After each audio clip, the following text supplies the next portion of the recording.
All right, the talk in business, of course, is what's happening with Facebook.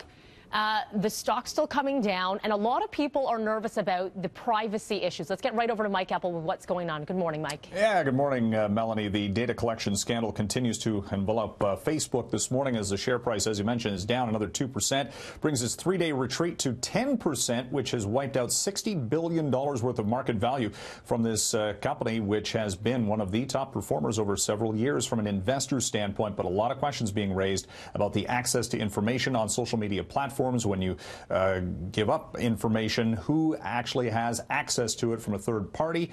And in this case, this Cambridge Analytica firm, which influenced potentially the 2016 U.S. vote and the Brexit campaign in the UK. Canada's Privacy Commissioner wants to know about whether or not there's been any data breaches here in this country. In the United States, the CEO of Facebook, Mark Zuckerberg, has been called to Washington to appear at some point. No specific timeline.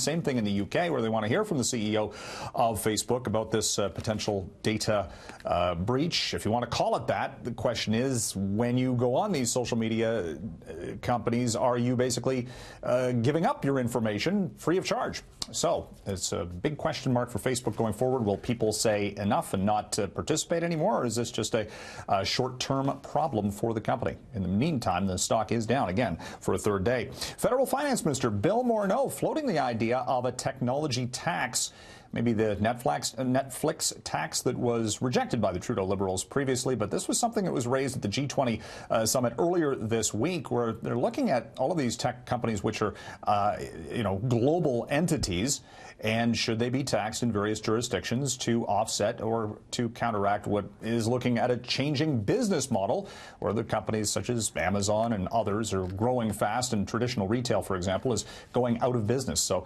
something to watch there from the political realm. Possible breakthrough in the NAFTA negotiations. The talk in the Globe and Mail this morning that the U.S. has dropped the demand about a 50% parts component to any Canadian-built vehicles going back into the United States. That might be a breakthrough in these talks, and it has been a major sticking point, so maybe some wiggle room there. And we do start this day with Amazon as the second most valuable company on Wall Street, past Google's parent company Alphabet yesterday, still behind that of Apple. And today on the U.S. and global markets, we're awaiting a U.S. decision on interest rates. Send it back to the studio.